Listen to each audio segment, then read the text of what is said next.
궁금하죠? 해보시면 압니다.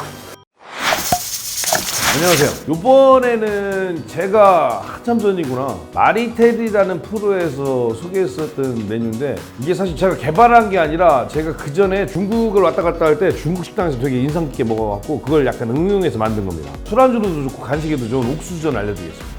재료 나갑니다.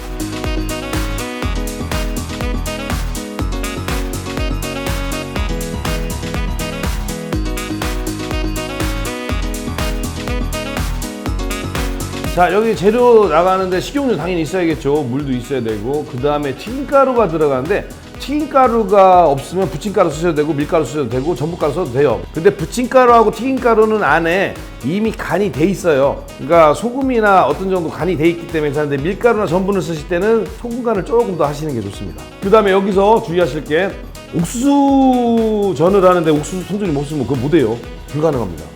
아니요, 가능해요. 네, 만약에 어떤 집들 보면은 여름에 옥수수 삶은 거 갖고 와서 냉동실에 보관하신 분 있잖아요. 그 삶아놓은 옥수수 꺼내서 칼로 다 썰어서 옥수수 알갱이를 만들면 돼요. 생옥수수는 안 돼요. 생옥수수는 삶아서 쓰셔야 돼요. 그 다음에 여기서 중요한 거, 연유하고 파마산 치즈가루 없어도 돼요.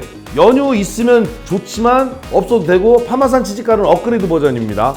파마산 치즈가루는 없어도 돼. 이거는 파마산 불리면 약간 어떤 필이 나냐면 마약 옥수수 느낌도 납니다. 파마산 치즈가루 있으면 이거 플러스 알파. 연유 없으면 설탕가루 뿌리면 돼요. 설탕만 뿌려도 맛있어요. 자, 그럼 준비됐으면 이제 해볼까요?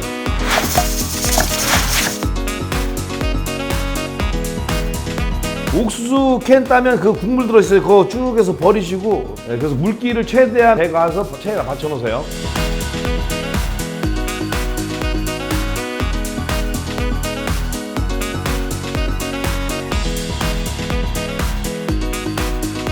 어떤 분 저한테 물어보더라고. 믹싱볼 없어도 되냐? 없어도 돼요. 예, 대접에다 하시면 돼요. 여기서 이 전 잘 실패하시는 분들이 뭐냐면, 튀김가루 양을 잘못 조절해서 차라리 양이 조금 많으면 괜찮은데 양을 너무 적게 넣으면 이게 잘 떨어져요. 튀김가루나 부침가루를 많이 넣으면 부치기는 쉬운데, 대신 이렇게 먹어보면 그 재료들이 맛이 잘 안 살거든요. 근데 재료 맛이 사는 게 중요한 게 아니라 일단 저는 모양이 나와야죠. 모양이 1입니다.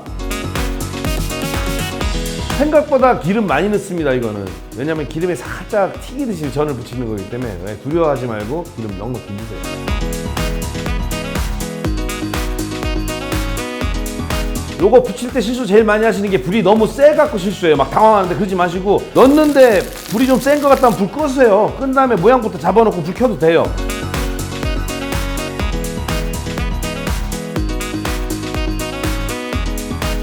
자, 제일 어려운 난간이죠. 이거 하다가 뒤집는 거, 이거 어렵습니다. 그러니까 흉내내지 마시고, 처음에 그럼 어떻게 하게? 처음에 차라리 요만하게 아예 조그맣게 연습하세요.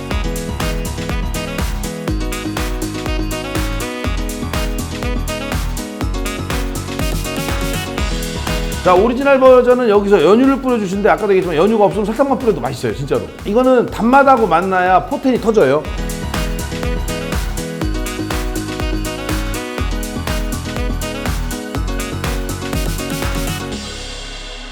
자, 여기서 업그레이드 버전은 파마산 뿌리는 게 나오는데, 연유를 먼저 뿌리고 파마산을 뿌려도 상관없고, 파마산을 뿌리고 연유를 뿌려도 되고, 만약에 나중에 업그레이드 버전 하나 더 해보고 싶으면 마요네즈를 바르세요. 마요네즈. 거기에다가 파마산 치즈가루, 그 다음에 고춧가루 같은 거 이렇게 뿌리시면 독특한 맛 나요. 제가 이거 마리텔에서 했던 메뉴인데, 요거 이 주변에서 되게 인기가 좋아갖고 지금 다시 알려드리는 거고, 이거는 사실 우리 골목식당 막걸리 집에다가 안주로 줬었어요. 근데 거집 같은 경우는 그 위에다가 파마산 치즈도 올리지만 응용을 해갖고 모짜렐라 치즈도 올려보고 뭐 이것저것 다 해본다고 그러더라고요.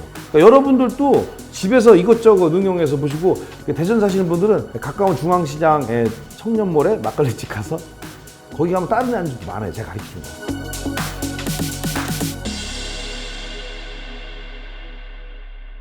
맛있게 드세요.